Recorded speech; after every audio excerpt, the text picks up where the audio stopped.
Okay, I did. Was waiting for the rest of that song to kind of go off. All right, welcome to the Filthy Truth. My name is Lynne Nelson, and ignore the mess. I forgot to clean that up before we started the show tonight. So welcome to Mexico. Welcome live in my home. Oh, wife, clean the bed.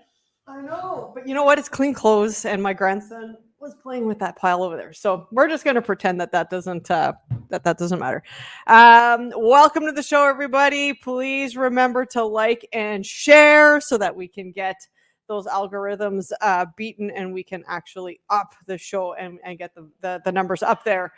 So a few things before we kind of go on. One of the things that I actually wanted to talk about was what happened with my day today. And then, of course, just a few other things. We got a monstrosity burger giveaway again tonight. So make sure to stay tuned for that. I'm just going to wait till the few more guests come on the show. But number one was today. I got to do a podcast with Iron Will from the Strong and Free Truthcast. So he is on www.strongandfreecanada.org, and his name is Iron Will. So if you guys haven't seen any of his stuff, you guys need to go to strongandfreecanada.org and check out some of his content, because holy crap, he's got some amazing stuff. I do believe he was part of a movement called the Alberta lockdowns back, if we kind of look back, like last fall. I think that was hit the platform that they had, and now they moved over to Strong and Free. So get on that and take a look at that. When the interview's all done and they splice it up and they put it all together and they release it, I'll make sure to share it with you guys. And we actually got Iron Will after we had a chance to talk today. He actually agreed to come on the show for next Tuesday. So next Tuesday he is going to be on air, and it's going to be he's going to be there just kind of chilling out. So we got a little bit of music going on in the background now. So there you go. All right. Another thing, little housekeeping notes here. I want to thank Take Action Canada, making sure to that they're helping us share our videos. So thank you to you guys, and of course Winnipeg Alternative Media, the Manitoba platform for the alternative truth. I want to thank all of those guys for helping spread the filthy truth around. All right.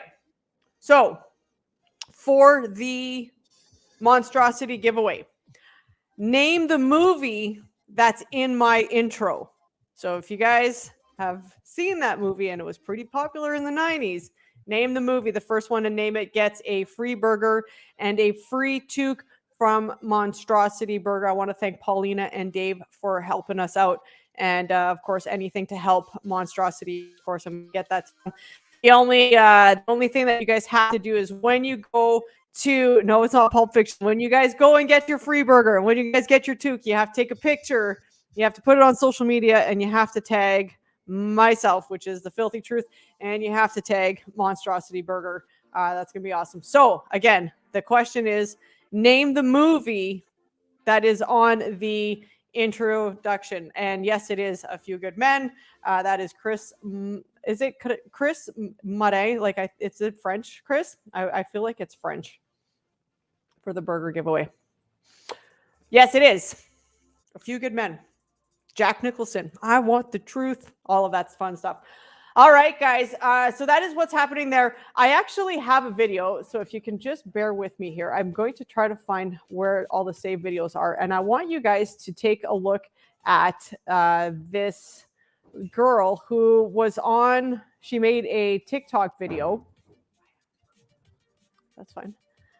She made a TikTok video. Where the hell is your saved stuff on here? And she came on, I can't find it.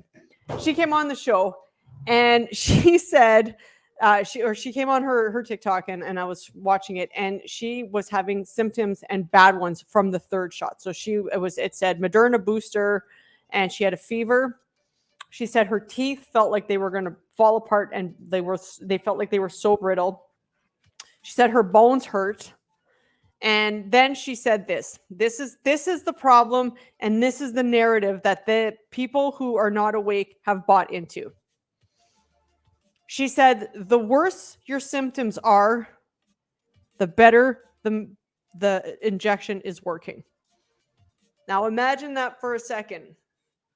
The worse you feel after having the vaccination shot, the better that shot is working for you.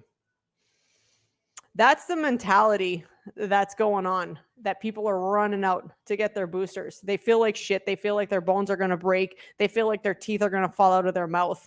They hurt. They have the fever. They have aches. They have, you name it, but it's working. Bye, Tanya. So that's just the crazy mentality of it. And we did talk a little bit about that on the show that I was on with Iron Will today. And we did talk about how the narrative is being sold so hard that people believe that the worse they feel after a shot, the better it's working. But I digress. Tonight, we have in Winnipeg. He is very, very well known, and I've been wanting him on my show for a long, long time. And I finally had the opportunity to talk with him and ask him to come on the show. So y'all know him very, very well. He is Mike Vogiatzakis. I believe I said that right. From Voyage Funeral Homes. Tonight we are going to talk about the stuff that is not seen on the mainstream media that needs to be on there. So please welcome Mike to the show. Hola, Hey, Mike. Lynne. Hey, thank you for having me on your show. I really appreciate it. And you know what? The same thing goes here. I've always wanted to be on your show because you're in Mexico, and I've always wanted to be in Mexico. There you go. Hey, there we go. So it's like we're in Mexico. We've connected. We've connected. So yes, so the Universal finally let us connect. This is fantastic. So Mike, the first question before we get into what the mainstream media is not talking about, and we kind of talked about this quickly, I always wondered the type of person that it takes to open up a funeral home, because it takes a special person to be able to do that, not only to be able to handle the people that are coming in to the situation, but to handle with the families and the grieving process. So Mike, how did you get into this business? So I'll share the story with you. It's an interesting story. It might take a bit, but years and years ago, I was in the DJ business, believe it or not, and played weddings and socials and bars, worked on air at a radio station for a bit. So I've always wanted change in my life, and I was always soul searching for what I wanted to do in life. And I knew I wanted to be a funeral director, but it's probably one of the hardest industries to ever get into. So when I made that big jump of leaving my music companies, I used to run a company called Roadshow Sound and Midnight Sound, and we did everything from the Winnipeg Jets games to the Bomber games to many bars around town. So you know, things in my heart were telling me to change. I needed to change as a person, the people that I was around, and have a purpose in life. I think we all have a purpose in life. And I was searching for my purpose, did a lot of praying and a lot of soul searching, and was hoping that God would guide me. So when we walked through the first doors at 220 Hespeler Avenue, we walked through those doors. I wasn't a funeral director at the time. And I kind of made a deal with God at that time in my life. And it was bargaining. And basically what I said is, Lord, if this is my purpose in life, to become a funeral director, and that if you open doors for me and let me walk through them, in return, I'll never charge for what are your little angels that passes away. So since that day, we've never charged for a child that passes away. We do it completely free. And being a funeral director is, you need to be a special person to be a good funeral director. A funeral director that cares about families, a funeral director that wants to make a difference, and a funeral director that's not really doing it to become a millionaire overnight. You're doing it because you want to help families. And I always looked at it as, you know, there's a bridge, and those bridge has holes, and those holes are death. And my job is to carry that family over those holes to the other side where they have to walk again. So as I was a kid, I remember standing outside Thompson Funeral Home after school and watching them, because they used to unload deceased people from the back door from a van. And I was just infatuated with that. And I thought, wow, I want to do that one day. And sure enough, I'm doing that today. So I love what I do. And it helps a lot when you enjoy going to work, and when you're on your way to work, you know that you're going to help somebody that they overcome a tragedy in their life, because every death is a tragedy. Oh, absolutely. And I remember, and I was telling you before we came on, like the first time I ever really experienced death was my grandparents, but I was 15 years old. So you don't really remember that kind of moment. You remember that it sucked, but you don't remember much else. And then the biggest one was dealing with my dad's death, and dealing with the funeral homes. And it does, you have to be that kind, compassionate guy, because that's a broken family. And now leading us into what's kind of been happening, Mike, is, with not charging for kids, by the way, that's truly amazing. And that's so amazing that you do that for families, because they're already going through such a hard time. Which leads me to the next part is, how's the account been coming in for you with the kids? Maybe not like the 5-year-olds or anything yet, but how's that all been for you since the injections kind of started happening? We are doing a lot of children right now who are passing away. We had 2 yesterday, 1 today. There's been quite a few, and it's sad. It breaks my heart to see families come in with the loss of a child, and it's not the way it should be. And parents look so forward to raising that child and having that child at home and just having that love and watching that child grow up to be a young man or a young lady and grow up. And unfortunately, some parents have lost the opportunity to do that. So, we do our best to try and help the family through that by not charging them and being as compassionate and as caring as we can. Because, Lynn, life's really not about money. Like everything in life's on lease. You can't take anything with you. No matter what you have, cars or houses or whatever, it's here to stay forever. So you know what, if you can leave a good name behind and help people through their most troubled time, I think that's more important than anything, is having a good heart, a pure heart that cares. And there's a lot of people that do that in a lot of jobs, and I'm fortunate that I'm able to do it, in my line of work. You actually bring up a really good point there. Just before I let you kind of go on, you do really bring up a good point, and that was something that I even talked about today. So it's funny that you're bringing it up the second time. You can't bring money with you when you leave. We all have the same destiny. We all eventually will meet our maker at one point in our life. When we talk about the money and kind of that, and even what's happening in the world, and you hit on it with the families that need to come together. What is your take right now with the families that are being kind of split apart? Because it doesn't matter whether you're pro-vax or anti-vax. A family that breaks apart because of a difference of that opinion is hurts my heart. And it does, and I don't care if you're pro-vax or anti-vax, but it's the fact that people are getting so angry with each other and the families are breaking up. And you have the firsthand experience of what families need to be together when it comes to these tragedies. How do you what do you say to these families that are so split apart? First of all, I just want to touch on a point. I'm not anti-vax. If a vaccine works, I think we should all take it. And let me tell you something. In my years of being a funeral director, 22 years now, there's many times in this last year where I was brought to tears in the arrangement office and had to leave the office because it was getting so intense in there.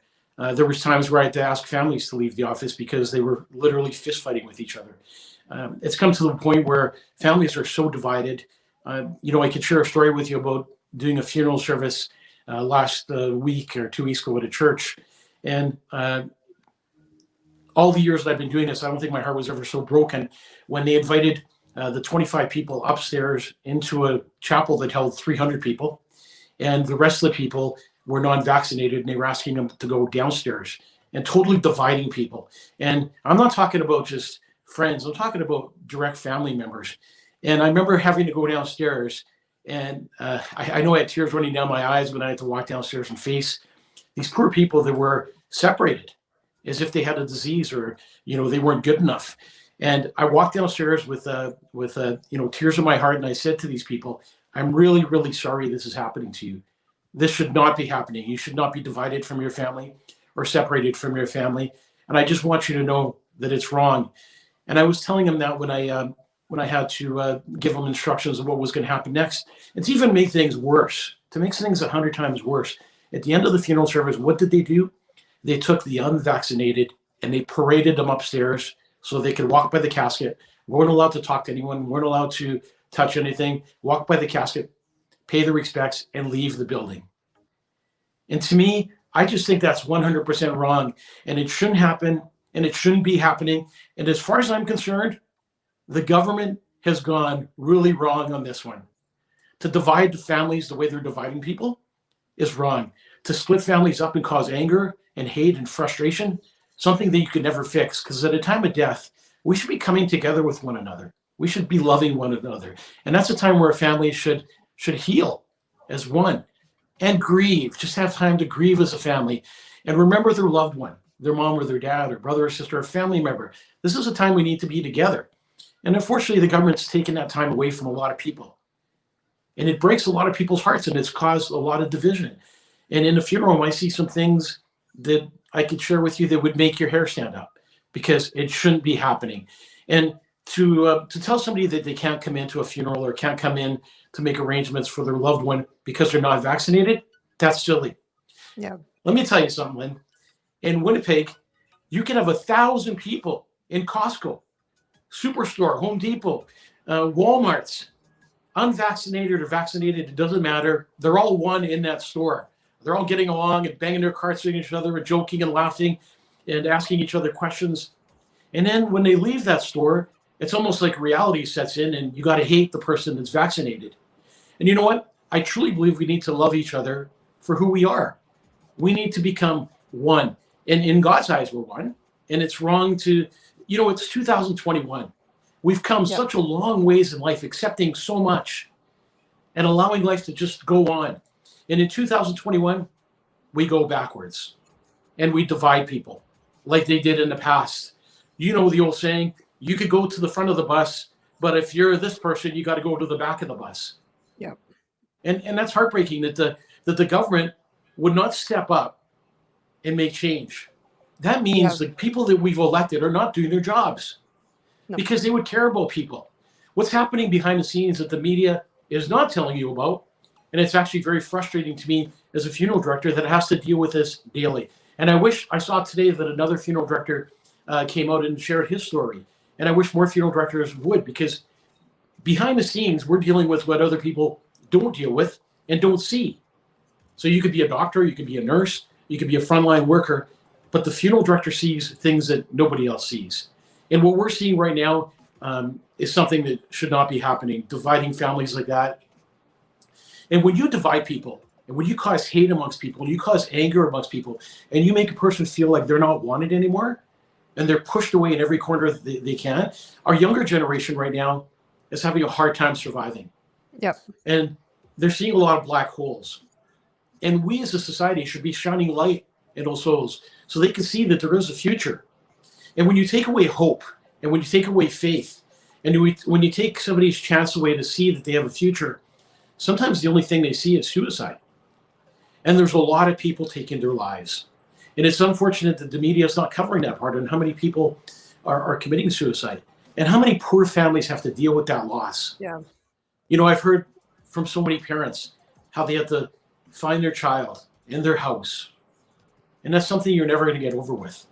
The loss of a child, the mom and dad have unconditional love for their children, and they need to know that their parents will be there for them no matter what.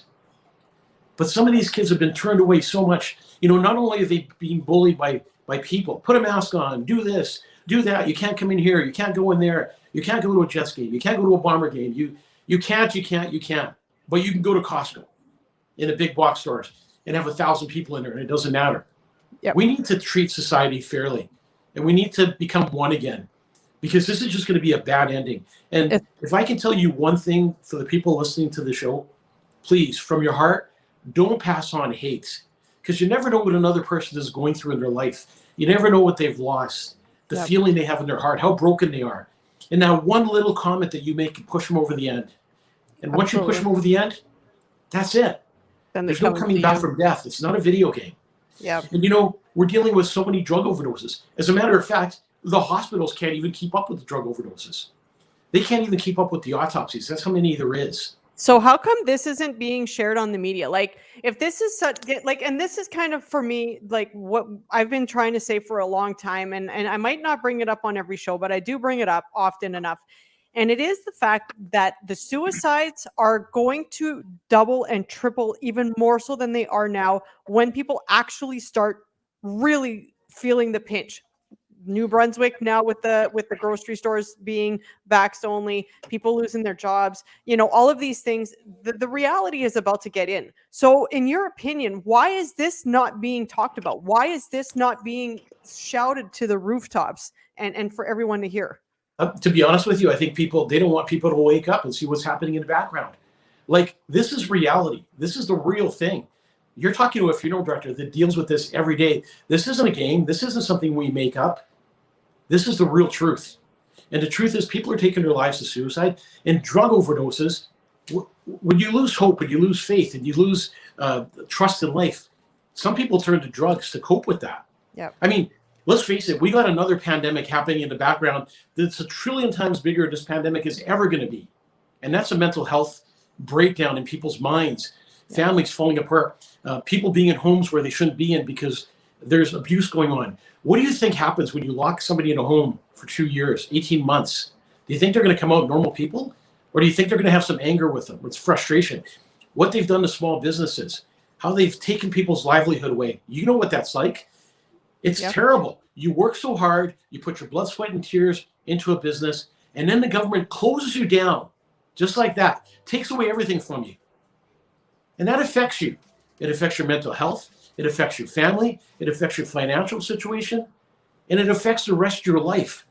Families are bringing up children. They're bringing up young children, and they're struggling on how to do it these days.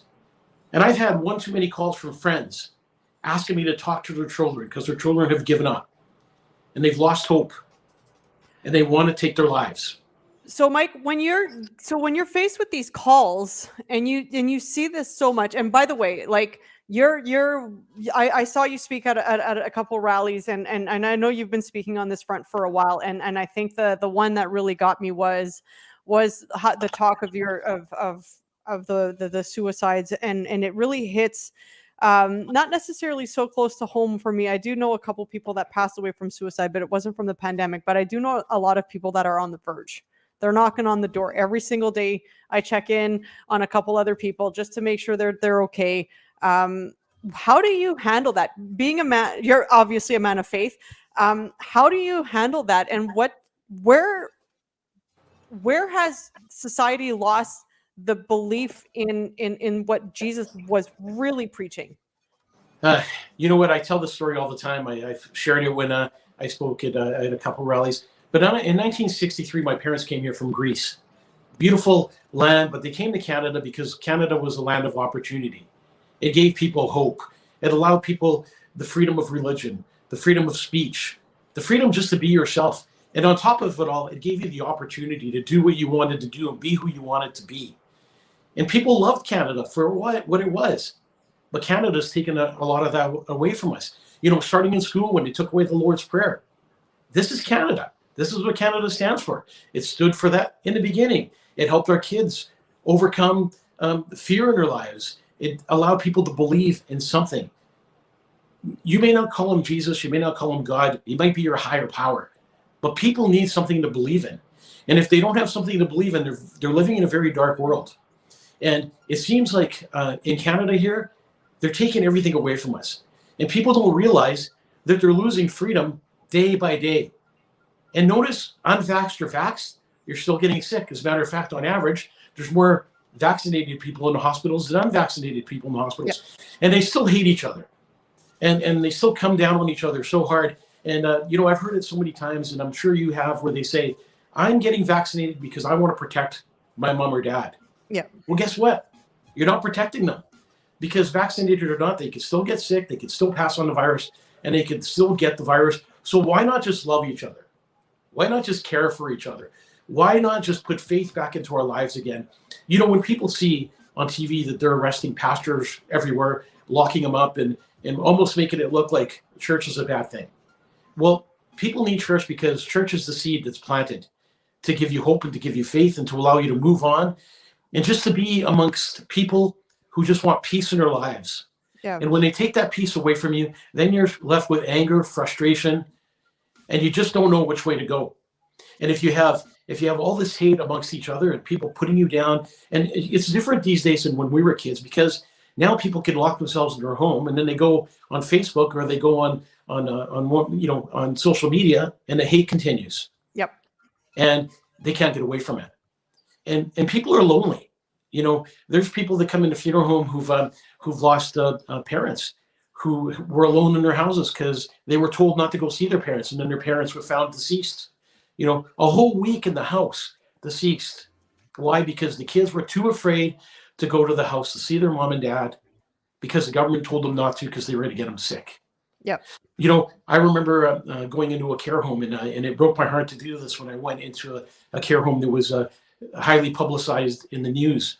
And I remember taking this lady into my care, and I remember the gentleman beside me, and I remember this loud and clear, and I pretty much lived with this in my head all the time, where he said to me as I was getting the lady ready to take to my care, he yelled to me, "Please, take me with you. Get me out of here.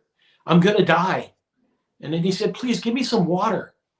And then I thought to myself, there was a glass of water not too far away, and I wanted to reach out and give it to him, but then you don't know if you're allowed to give people water at a care home. Maybe they're not allowed to have it. And I didn't give him water that day.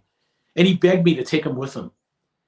So I left that care home with this lady, and I said, "Sir, I understand what you're going through, and I'm my heart's with you." And then he said to me, "My kids haven't come and seen me. Can you phone my kids?" Well, at this point, you're kind of wondering if the gentleman was sane. You didn't know what he was going through because you didn't know what was going on in the care home. I know when I went in there, it was crazy. There was people running around all over the place, and it looked like this room was not tended to for a long time. Sure enough, I left, and I had some grilled my heart because I didn't give him water, and I didn't spend more time talking to him. And not even 2 hours later, we got called back to that care home to take that gentleman into our care. And to me, as a funeral director, and just as a human being, it's heartbreaking to see the government interfering in families. Telling you that you can't go see your mom and dad at Christmas, telling you that you can't go see your loved ones in a care home, putting these stupid rules in place saying you have to be vaccinated. I can tell you that I dealt with a family this week. Their mother was much older, but she was heartbroken because her mom was in a hospital, and her mom wanted to see her daughter, and the daughter wanted to see her mom. And the hospital wouldn't allow it because she was not vaccinated. Since when does the government and the hospitals become gods? Yeah. And tell people that they don't have a right to see their loved one one final time on this earth before they leave. And then these poor people have to leave with guilt in their hearts. They didn't get a chance to do what they wanted to do. And not only that doesn't allow you no closure. Because now you've been forced not to see your parents. I encourage you that if you're told not to go see your mom and dad, that you go see your mom and dad. You go see your loved ones and make sure that they know you love them. Make sure that you know that that you're there for them when they need you. Because our parents were there for us ever since we were young. And you need to start fighting. That's the thing, we need right? to start fighting. You need for to the government. The government should not interfere in family business. Like, Mike, can I just ask? Sorry, I don't mean to interrupt, but before we go too far away from it, because it really is about the family dynamic. Through the 22 years that you've been doing this, in this time, and I mean, I for the most part, people will understand this, but why is that family time and parking your differences? Why is that family time at that moment so important in healing? Well, you need closure. And if you don't have closure, then you can't heal. And a family needs to be together with family and friends to celebrate a person's life, to share some laughs, to share some tears, just to be with each other. And that helps you to have closure and in healing and in being able to move on and accept that death. But you can't do it by yourself. You can't hold all those feelings in your heart without sharing them with other people. And you could say, oh, you could Zoom funeral service. It's not the same. It's not the same as being there and sincerely looking at the family in their eyes and offering them your condolences and maybe sharing a story about work or when you grew up together with a person. And again, so we get back to funeral services and how it's affecting families. So how fair is this? If there's one unvaccinated person at a funeral service, it drops down to 25 people. But here we go again, Costco, Walmart, all the big places, you can go in there. So are they truly trying to hurt families? It seems like that to me. If the government that we elected cared for us, they would be interfering and they would be making a difference and they would be making sure that families have closures. Funeral services are the most important thing a family can ever have. You can't take that away from us, and they have. They've taken that away from families to the point where some families had to do cremation, and that was it because they couldn't do anything else. They couldn't get together at Christmas. They couldn't get together and have a gathering because that wasn't allowed. They couldn't get together at a funeral home.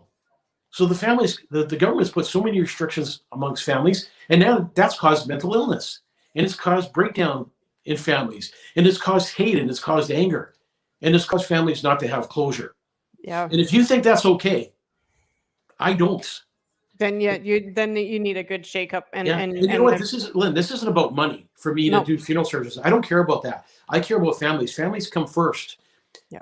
We give families the time they need, all the time they need. As a matter of fact, even when a family wants to have cremation, we allow a family to come in free of charge to the crematorium to make sure they see their last one more time, not charging the family a penny, so they can have closure. Because it's about closure. And you've Yeah. dealt with a death. You know how hard it is to deal with a death. And even if you're expecting somebody to pass away, you never really expect it when it happens. Oh, for sure.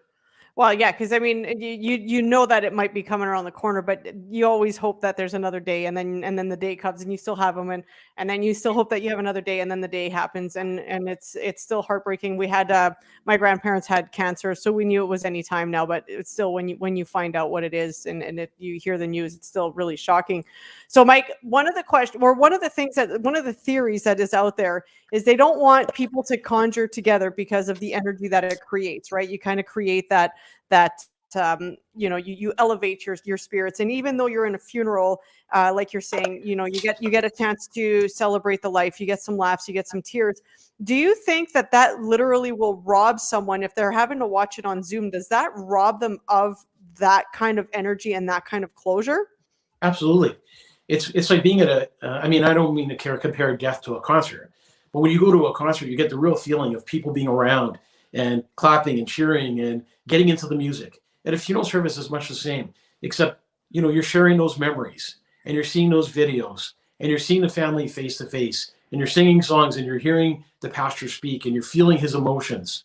And that's not something you can get off with Zoom. I mean, being in person, there's nothing like it when it comes to death, because they're robbing families of closure. They're robbing close friends and coworkers of closure. People that just need a chance to say goodbye. And sometimes, if you're not at a funeral service, death is not reality. Yeah. If you don't have closure, you just don't believe the person is gone. And I've seen that one too many times. And I've had to do funeral services, and it's lasted a while, where everyone in the arrangement office was crying to the point where it was hard to make arrangements because they didn't have closure at the hospital. They didn't have closure prior to that. They didn't have closure at the care home. They couldn't see their mom there. They couldn't see their mom at the hospital. So why take that away from people? I don't understand why elected officials that we've elected are robbing families of a chance to say goodbye to a loved one. It's something you can't get back. Yeah. You only have one chance to do this. And, if my dad passed away, and it was hard enough to deal with my dad's death, being a funeral director and making the decisions I had to make. But truly, I needed to see my dad again and touch my dad. And personally, I embalmed my dad and I worked on my dad because that gave me the closure I needed. Yeah. And what we try to do, even when the hospitals write COVID in big red letters on the removal pouch, we go out of our way and embalm the person, even though we've been told not to make sure that family has closure. That's amazing. Well, that's good that you guys are able to do that so that the family can get that kind of closure. So let's go with what the mainstream media isn't talking about, and the suicide rates that are kind of going through the roof. Obviously, we know why, the mental health and like you're saying, and it doesn't have to be death of a physical person, but the death of losing your job, the death of, losing that family member because they won't talk to you because you're unjabbed, or because you're jabbed, whatever the case is for that family. People are suffering losses at a rapid rate right now, and that's kind of leading people into this dark holes that you're talking about. In all of your time, is this one of the highest suicide times that you've ever seen, or is that kind of like, does it come in waves like that? No, I've never seen suicides at this rate. And for 22 years that I've been doing this, it's definitely at an all-time high. And not only that, add the drug-related overdoses. We've seen something like we've never seen before. And like I said, it's a whole new pandemic that they're not talking about. And mental illness. If you have problems, and I can tell you a story of going to a health science center and spending 5 hours in the waiting room with somebody and taking them up to the desk and having them released 2 minutes later. And then that person going home and taking their life. And to me, is it because they don't have the time to deal with that patient, or is it because they don't really care to deal with that patient? That's a good question. When somebody's reaching out for help, again, the government's spending so much foolish money. I mean, in all kinds of ways. you figure they'd be spending money helping families who need it. Our citizens, the people that have paid taxes all these years, that helped build the city, that are here living in Winnipeg, in Manitoba. You figure the hospitals would be there helping these people out when they reach out and they need a hand, but that hand's not there for them. So then they got to keep on living. And I think in the near future, and we're starting to see this in Manitoba already, we're starting to see a lot of violent deaths and a lot of violent things happening. And that's because the help is not there, the resources are not there, and we need to get that. We need to put people first, Lynne. We need to care about people. Yeah. Like, we're all human beings. We're all one together. You know, it breaks my heart to drive down Winnipeg right now and see bus shelters full of homeless people, 40 below outside, freezing cold. You know, we can't wait to get into our cars to warm up or find a warm place. These poor people are stuck in the streets and have nowhere to go. And when they do go somewhere to warm up, they get kicked out. Yep. And it's a real soft spot in my heart. You know, you figure they put a couple transit buses out that have heat in them, that are sitting doing nothing, and put them in 3 or 4 different parts of the city and allow these homeless people to be on a bus where it's warm, and supply some coffee for them so they and something so they could have some nutrition. But instead, we're watching these poor people struggle. These are human beings, fellow human beings who were brought into this earth. And we sit there and we drive by and we watch this happen every day. I mean, the homeless population is through the roof. You see makeup tents everywhere in the middle of winter. And that's unacceptable. It's unacceptable in Canada, such a rich place like Canada. So when you start seeing things like this happen, you know that there's problems. You know that we're in shit. And the biggest thing when it comes to all of that is people are so wrapped up in animosity. And that was one of the things I talked about and how I left the show with Iron Will today was Canadians need to find their compassion again, because at the end of the day, we're all going to have to figure this out together, because you're not going to have one class of people versus the other class of people and think that you're going to live through that and have the society that you want to have. We're human beings. And like you said, we're all one and we're all fighting for the same thing. We just want, everybody's scared of something. But what's happening is they're taking their fear level and their anxiety and their resentment and their anger and they're directing it all to one. And they're forgetting that people are dying on the freaking street. There was that just before I left, or just after I left, there was a guy who went and shot up on Osborne Village. That was back at the end of October. Like, people are losing their minds because of this bullshit lockdown. Village cleaned up too. That is like, it got clean at one point. It was really nice. I could walk down the street. You had no problems. That's crazy. And it was done in the like boujou part of Osborne too. But it's just to say people have hit their limits, and people are they don't know how to be kind anymore. And it's a psychological war. The government's threw a little hate out there, a little anger out there, a little frustration, some anxiety, and they let people go at it. And we need to wake up and overcome that and be real human beings and realize that this is our brother, our sister, our mom and dad. And if you think your life is good now, and I've seen it so many times, your life can change tomorrow and you could be that homeless guy. Yeah. Things happen in life that you would never assume or believe would happen, and they happen to the best of us. And I know every time I sit with a person, I treat that person with the utmost respect. Why? Because I haven't walked in their shoes. And I don't know what they've been through in life. And I don't know what they've been through in the last few days or how they lost their loved one. And you just need to be compassionate. You have to have empathy for your fellow human being. As Canadians, we need to put our hate aside, forget about all this anger that they're asking us to push forth. We need to unite and become one together as we were before. You know, no one stays on this earth forever. Yep. We all die. We all possibly go through sicknesses and health issues. And we just need to be there to help each other. If you see an elderly person struggling, help them. Yep. You're not going to catch something off them like they tell you. Yep. You know, there's people riding on the buses together. There's people shopping together. There's people in touch with each other all the time. But sometimes you just got to realize that good morning you say to that person just once could change their whole day. Yeah. You know, well, I mean, think about that person that buys that coffee ahead of you when you're in a drive-through, right? You just get an automatic smile on your face and you're like, oh my God, that was so kind of that person. And then what do you want to do? You pay it forward because you want to do that because somebody just did something so nice for you. You're like, oh, well, one of the things that I want to kind of just go off of what you were saying too is, think about that 85-year-old grandma that's in their like in one of those homes that hasn't been hugged for almost 2 years. Like, that person is craving your attention. They're craving the love. They would rather, and I've read this many times, they would rather risk getting the illness just to be able to see their families, to not. One of the stories that you had mentioned in one of the rallies one time was that where the old lady was, where the kids would bring her the groceries and the kids wouldn't go and see her. Do you mind talking or sharing that story? That was a hard one, but that was one that literally hit me and took my fight to a whole other level when I heard that story. Yeah, I mean, it was about a little old lady who their kids didn't want to get the mom sick. And, they would phone the mom all the time, and they would make sure that she was okay over the phone. And they would drop groceries off at her door to make sure she had food. But she wasn't allowed to open the door to see the kids because they didn't want to get her sick, because they were in contact with other people. So this poor little old lady was by herself, struggling with loneliness. And every day that she got up, it was like that song that never ends. It kept happening over and over again.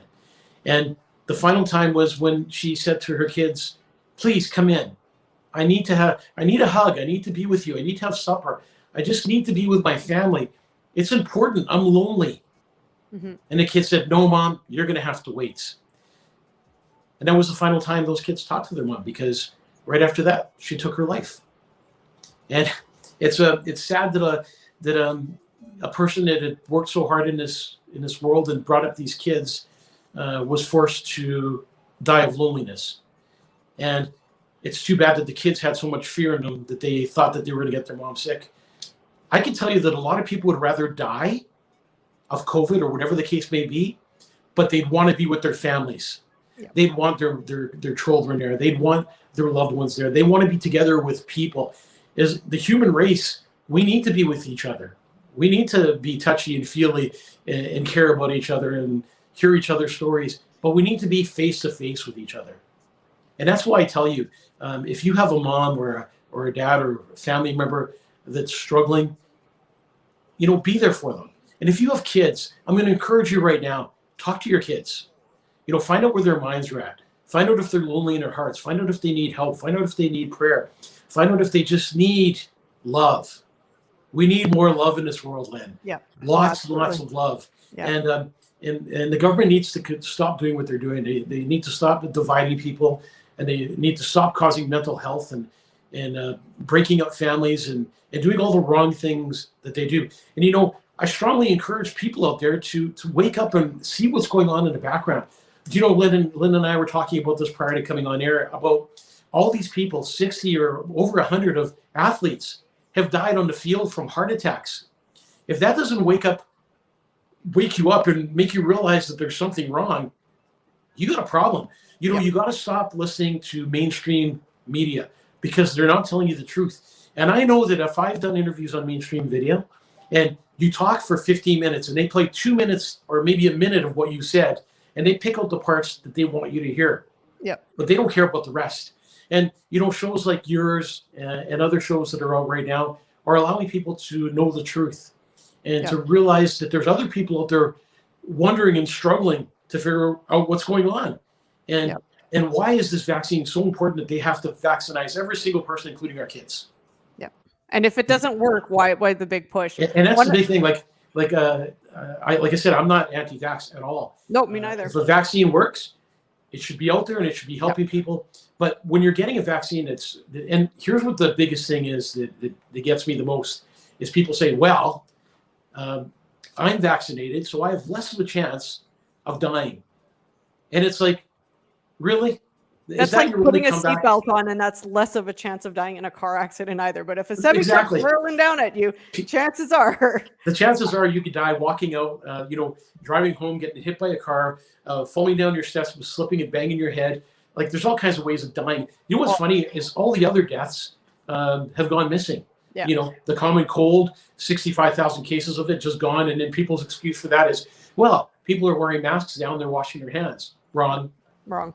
And the other thing is, how about all the cancers and heart disease and diabetes and all the other things that people are dying of? Do you know that there's more people dying in hospitals now than ever before? Why? Because they're not getting the operations. They're being put on hold. So people are dying of heart attacks. People are dying of, people who need transplants aren't getting those transplants. And let me tell you, families are getting extremely frustrated. And it's wrong. Because here goes the government again, interfering in family business and not caring about lives and allowing lives to be lost. When it doesn't have to be this way.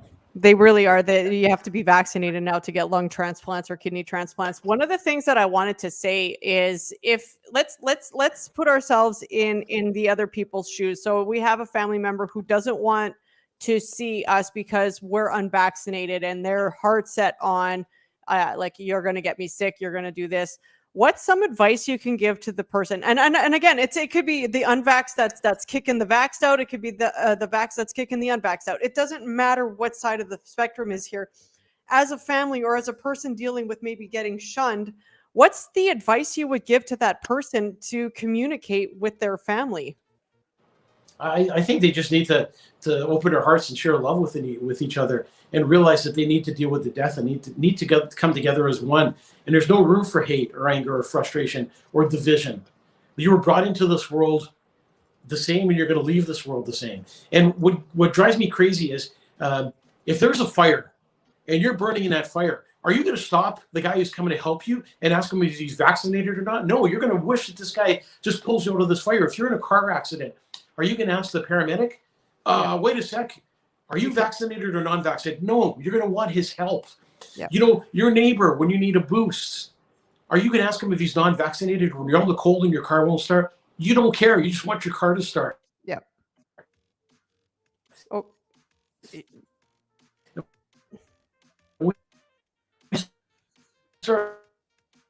We need people. And it's each other that we need. Because let me tell you something, we'll always be there for you. Why? Because we have unconditional love for each other. And we need to keep that unconditional love alive. Whether the person is vaccinated or not vaccinated, allow them over for Christmas. Like, get them to sit in a different part of the room if you think that they're going to make you sick. But like I say, if this was, if people were getting so sick, they wouldn't be allowing people to shop at the Costco's and the Walmarts and the superstores, touching your food. I shared this on another show the other day. You go pay for your fuel these days, and most people are doing it at the pump because you're not supposed to go inside. And then I was punching these letters on the pump, and I'm thinking, gee, I wonder when the last time is they wash these pumps. They don't, nope. Right? But everybody's touching them. So we need to realize there's a lot going on that should be making you sick that's not making you sick. And use precautions. As a funeral director, we've always been told, when we walk into a place, I don't think anybody's health records are my business. Like, your health records are not my business, and my health records are not your business. So if I'm vaccinated or not, really, it's not your business. You shouldn't be asking me. I got vaccinated for the reason that I chose to. Yep. And you know what? You shouldn't be taking choices away from people. It's your choice. The biggest thing is choices. I respect you for your choice, and everybody else fucking should too. 1000%. It's about choices, and when they take away choices from you, they're causing destruction in your life. And when a cancer patient, when a doctor walks up to a cancer patient and says, sir, I have really bad news for you. You've been diagnosed with cancer. They don't say to him, you have to go through chemo. You have to. Mm-hmm. They give them options. Yeah. And then it's your choice on those options, or to take your own option. And that's life in general. We should be able to make choices, and we should be able to have freedom. And once they take away your freedom, you're not getting it back. Yep. And for sure. And every day, if you can learn a lesson from the unvaccinated, look what they're doing to them. Look at the power they have to take away your freedom, the power to stop you from doing anything and everything they want you to do. That could be you, even though you're vaccinated, because this game's not over till it's over. And I think we got a long ways to go. And I think there's a lot they're not telling us about. So I ask you just to do one thing. Have an open mind. Have an open mind and look at both sides of the coin, because there's two sides to this coin, just like there is with every coin. And then you might realize that there's something going on in the background that's not right. Yeah, 100%. It's definitely true on the choices, and that's kind of the biggest thing that I'm fighting for. My best friend is double vaxxed, and my family's all my brother, my sister, my mom, they're all double. I don't even know if they might have gotten their boosters already. I don't care if it makes them feel better and it makes them feel like they can do whatever they want, then great. But the problem that I have with all of this is that people are then turning it around and saying, well, it's your choice to do it. But those people, as our prime minister said, are going to pay the price of not having the same freedoms. And that's where the problem is. It's that you're playing the segregation role, and people do it intentionally or not. And that's the biggest issue that we're having. But then they add the fear, and then they break up the families. And I think when you break up the families, I think that's when you lose the identity of who you are as a person, because now you don't really have that connection to who you used to be, right? So I think that's what happens with that. And I think clearly over here, Mr. Alex agrees with that. It's to that comment. How's the beach? Oh, the beach. The beach is fantastic. I was. You know what? It's like your show. It's the filthy truth. And people need to talk the truth, share the truth, and people need to listen. And there's two sides to every story. And you're right.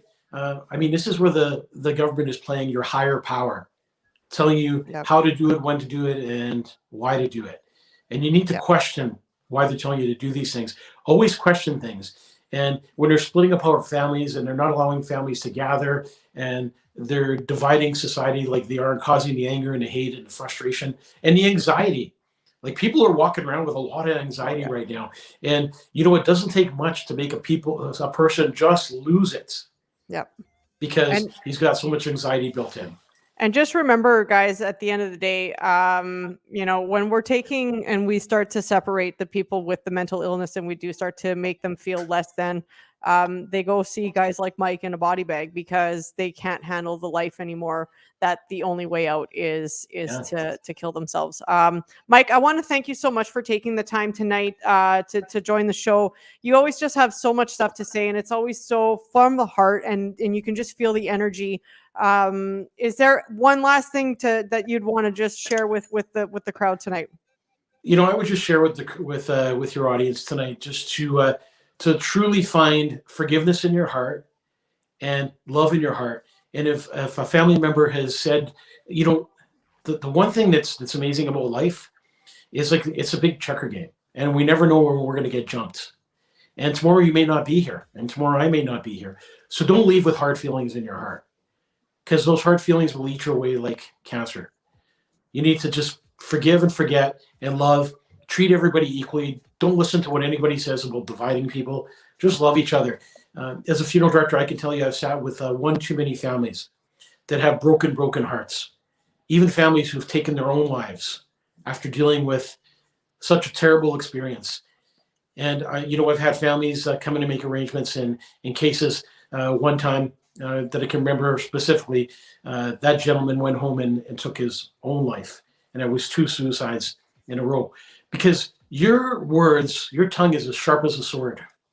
Yeah. And some of those things that you say with your mouth can cut somebody's heart open 1,000,000 times over.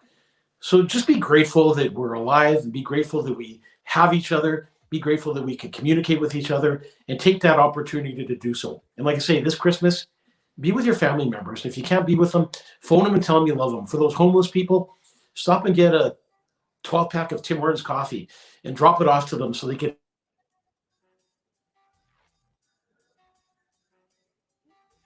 Oh, I think we lost your sound there, Mike. There we go. Okay. Yeah. If you're driving by some homeless people, buy them a coffee. Buy 12-pack of coffee and let them have something warm. Just have a good heart. Yeah. Because if you have a good heart, it'll make you feel good at the end. Absolutely. So thank you for having me on your show, Lynne. Really appreciate it. To your audience out there, if I don't get a chance, Merry Christmas, and I hope. Yeah, Merry Christmas to you, Mike, and Merry Christmas. Bye. Your audio is have a wonderful Christmas. Sorry. Thanks, Mike, for coming on tonight. I appreciate it. All right, guys. I'm just gonna kind of go off of a little bit of what he said, and then I'm gonna wrap it up. So for those of you guys who watch Shadow, that you guys can head over there after that. Words are like weapons, and it can cut. And you always have to remember that we never know when the last thing we say to someone is going to be we do want to speak with kindness. One of the things here that I've actually, maybe more so in the last few days than any other day that I've been out here. We've been out here for over a month now, a month and a half almost actually. And I look back and I always think how blessed we are, me and my kids, to be here, you know, and where we're at. And we wake up every single day and there's always something wonderful to be had. You know, we have a van that's breaking down in our garage, but it's a van that carries my family around so that we can go get groceries. We have a house full of family here, that, you know, we get together and we're a very blended family, right? It's my wife's ex-husband, his partner, all our kids are here. And we're so blessed to be able to be a part of this amazing family. And, you know, you may have arguments with your family. You may disagree with your family. God knows my family and I, we're never perfect. But at the end of the day, family is family.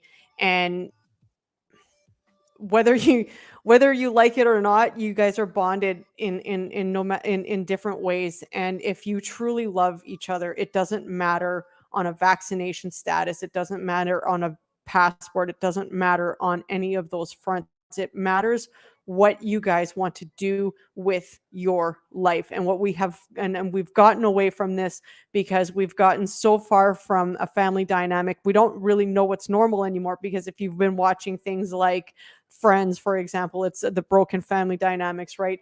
If you watch a lot of the TV shows, like, you know, the family dynamic isn't there anymore. But if we can kind of remember to go back to the Walton days, right, where it was nobody went to bed without saying goodnight to each other. Nobody went a morning without saying good morning to each other. It's about family. And I'm so blessed to be here with my family. And I thank my higher powers every single day to have this opportunity. And even when I'm having a shit moment and life seems really fucking hard, I always remember that I have an ocean 10 minutes that way. I have palm trees. I have the sun outside, and we have this beautiful house that we're living in right now, and the opportunity to live very free and very, just very much like human beings. You have to stop and you have to be blessed, and you have to realize that everything in your life is really, really good. If you're finding that you're having hard moments, one of the best things that I can tell you and suggest is gratitude points. There's always something grateful to be had in your day.